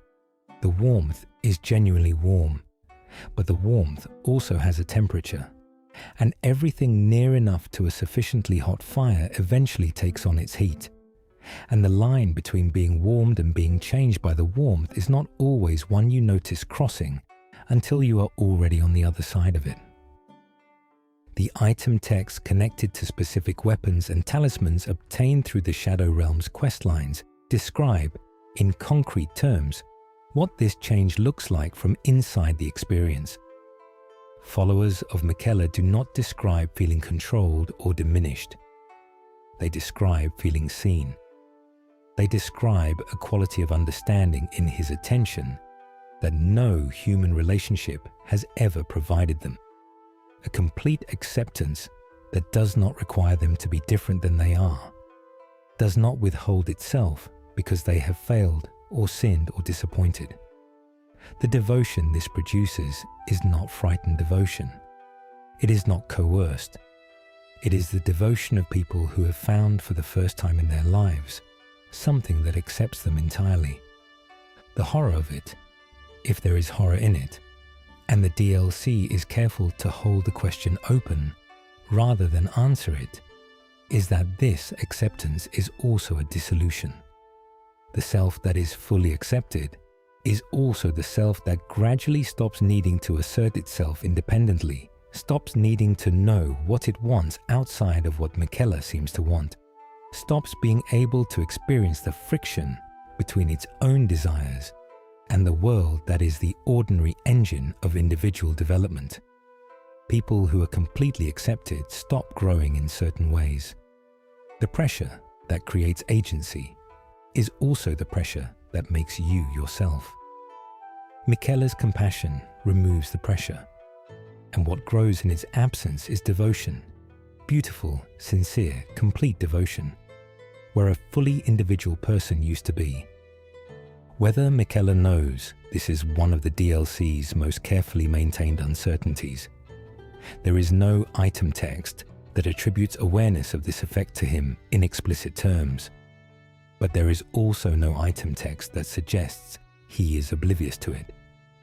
The God of compassion that he is becoming may be able to perceive the effect of his warmth on those near him and consider it acceptable in the context of what he is trying to build.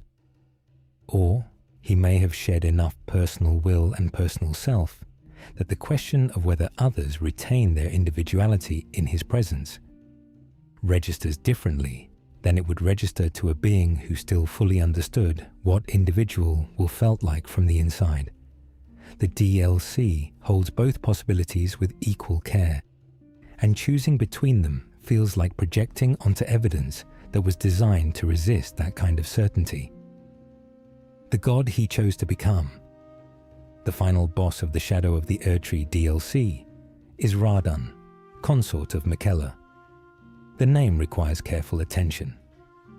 This is not Star-Scourge Radan, in the sense of a continuous individual who travelled to the land of shadow and assumed a new title. Star-Scourge Radan is dead. His body was destroyed in the base game, his corpse visible in the rot-soaked ruins of Caelid. What the DLC presents is something more complicated. Radan's soul, the essential identity of the demigod persisting after the destruction of his physical form, summoned by Miquella and placed into Mohg's corpse, which was transported to the Land of Shadow after the player defeated him in Mohgwyn Palace.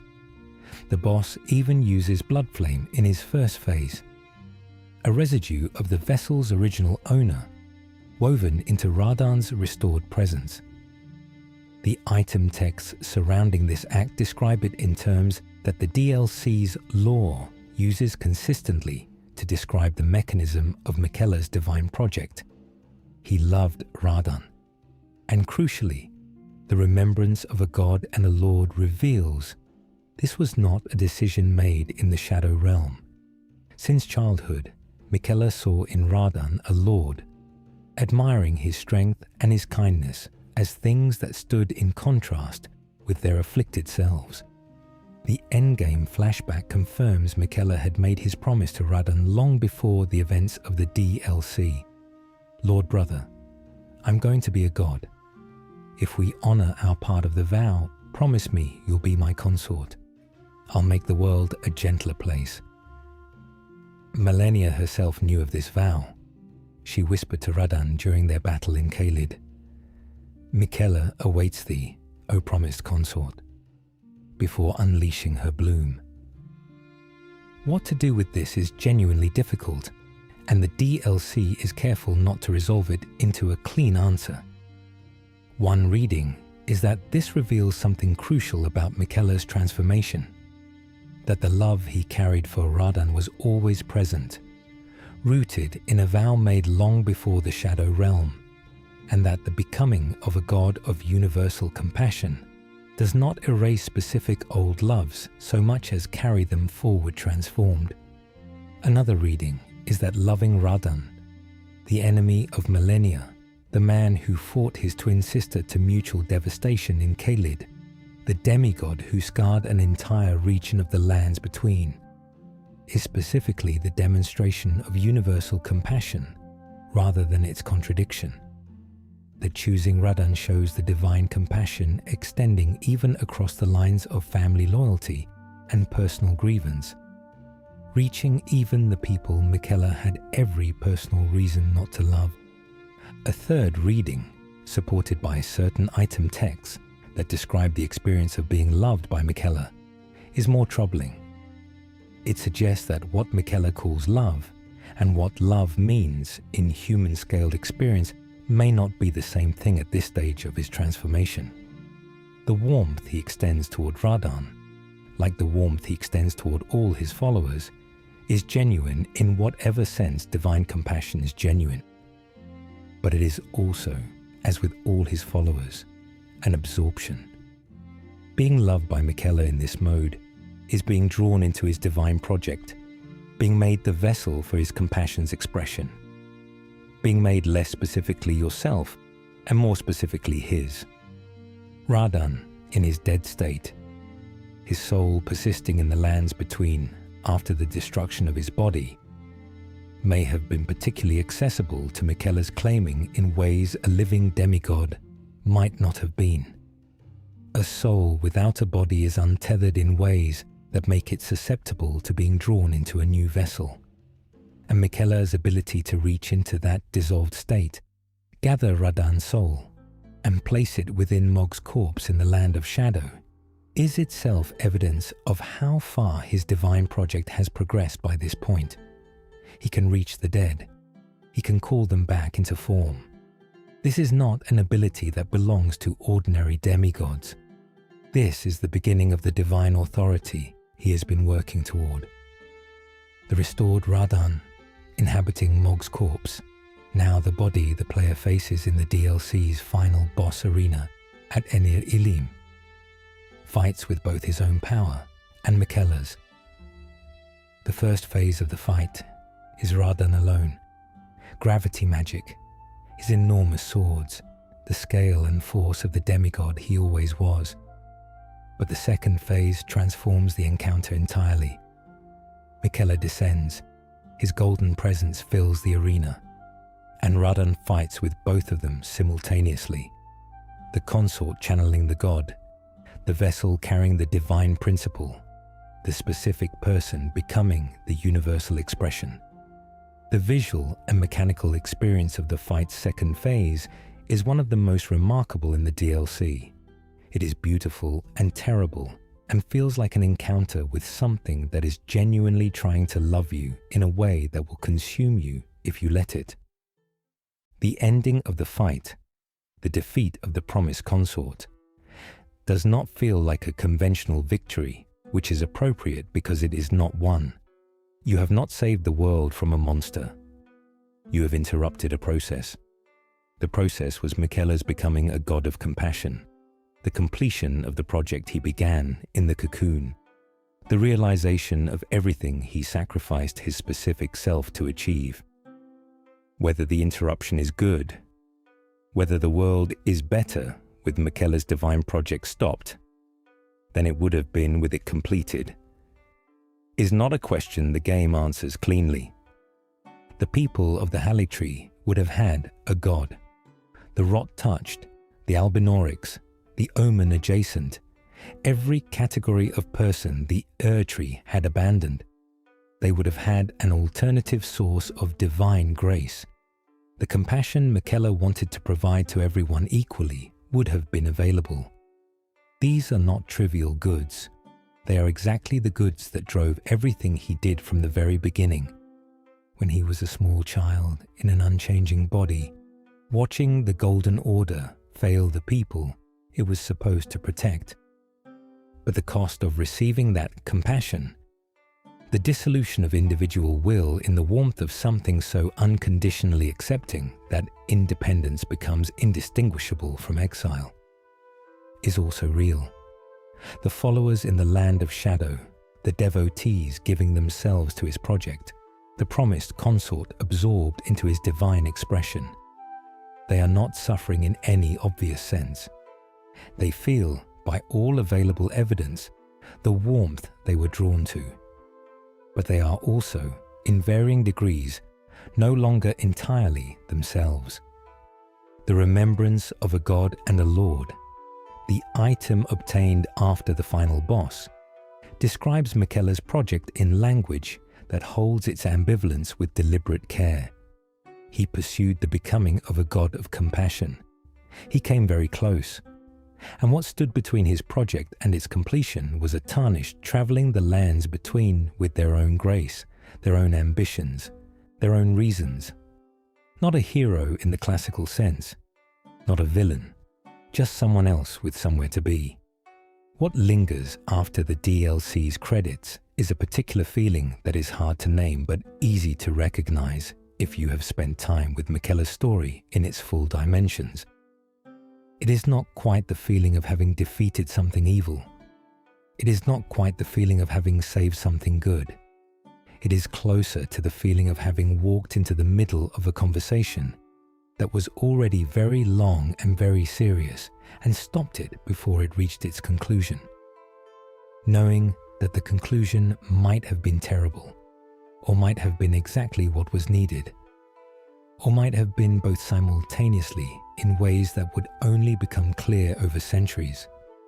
The demigods of Elden Ring are, as a group, people who tried to be gods and failed, or were corrupted, or were stopped. Godric grafted himself into something that could not hold together. Rykard fed himself to a serpent seeking immortality and became indistinguishable from it. Radan held back the stars until his mind broke under the effort. Renala retreated into her magic when her husband left her and has been reconstructing the same broken moon ever since. In every case, the divine ambition collides with the limitations of the person carrying it, and the wreckage of that collision defines the world the player walks through. Miquella's collision is different. It is not obviously the result of a personality flaw or a tactical error or a moment of weakness. It is the result of someone getting very close to something genuinely unprecedented.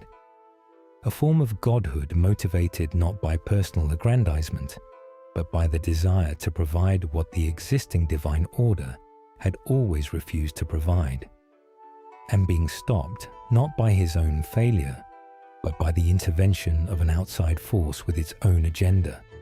The tragedy, if there is one, is not internal. It is circumstantial. He was cursed before he was ready. He was taken before he was finished. He was interrupted before he could complete the proof of concept that would tell us, definitively, whether a God of compassion was the answer, or a new form of the same consuming divine power, wearing a warmer face. The cocoon in Mohg Palace sits empty. The land of shadow settles back into ancient quiet, its ruins and crosses still standing, its horn-sent history still present in the stone. The Haligtree stands in the north of the lands between, imperfect and half-rotted, its golden leaves catching light in ways that are still beautiful even as they dim. The people in its branches continue to live there, tending the tree that no longer grows, maintaining the faith of someone who has been gone too long. The most personal project Miquella ever undertook, the one he began out of love for one specific person, that drove him to develop a new category of divine material, that he set in motion and could not finish himself, passed into the world in broken pieces, carried forward by strangers who may not have known his name. His full story, traced from the first item texts in the base game through everything the Shadow Realm reveals, is the story of someone who understood the world's failures with unusual clarity and responded to that understanding not with acceptance or resignation, but with an ever-escalating ambition to fix them. He started with a needle. He grew a tree from his own blood. He shed his own will. He disappeared into shadow. He gathered devoted people around himself and drew ancient divine power into alignment with his becoming. And at the end of it, he was very close to something that might have been exactly what the Forsaken of the lands between needed, or might have been a God whose compassion consumed everything it touched, or might have been, somehow, both of those things at once, with no clean way to hold them apart. The evidence is all there, in the item descriptions and the ruins and the quiet grief of the people waiting in golden branches for a return that keeps not coming, in the needle that works when you use it, in the painting of a small child sitting still while the world grows around him, hung on a wall in a rotting sanctuary by people who kept faith with someone they could not be certain was still the person they had put their faith in the arm extending from the cocoon in Mohg Palace, held by someone who loved what he thought it represented, in the golden warmth of the DLC's final arena, where something that was once a cursed child, who just wanted to cure his sister, tried to become a god. He was cursed before he was born. He built a world before he disappeared. He tried to become the answer to the problems that world could not solve, and whether that answer would have been the right one, whether a God of unconditional compassion was what the shadow-touched people of the lands between needed, or whether it was something more complicated and less clean than any of them could have anticipated, is the question his story leaves open, carefully and deliberately, in the silence where the golden light does not quite reach. There is one more thing worth sitting with, and it concerns the people who were not in the land of shadow. The people the Haligtree was built for, who were never invited on the journey beyond. The Albinorics tending the outer settlements. The rot-touched, who found in Elfale the only place that would accept them. The beings living in the branches of a tree grown from someone's blood, who had made a promise, through that act of growth, that they would not be abandoned again. They do not appear in the DLC. They are not addressed by the Shadow Realm's revelations. They are, in the Shadow Realm's cosmology, the reason the God Project was undertaken, and yet they received none of its completion and none of its warmth. The tree stands for them, uncured, unfinished, slowly failing. Whether a completed Miquella would have returned to them, whether the God of compassion once achieved would have turned his attention back to the sanctuary he grew from his own body and the community whose trust he spent centuries cultivating before departing, is something the game cannot tell us, because the completing never happened. The evidence the DLC provides about how his compassion functions suggests it would have reached them eventually. A God of universal compassion presumably extends that compassion universally, but the word eventually contains inside it all the suffering of the people waiting, and there is no guarantee that eventually and in time are the same thing for beings who are rotting or hunted or slowly losing their faith in the tree that no longer grows. Miquella's story is, at its core, the story of what happens when the most capable person in the room takes on the most impossible problem and keeps taking on larger and larger versions of it, reaching further and further beyond the boundaries of what any individual can hold, until the project finally outgrows the person who started it. He began with love for one person. He ended attempting to become a god for everyone. The arc between those 2 points is the longest in the entire game, and every step of it makes a certain kind of sense, and yet the distance between starting and ending is vast enough that the version who entered the cocoon and the version in the DLC's final arena might not fully recognize each other as the same being. The child who could not grow became, in the end, something so different from a child that the word growth no longer quite covers it.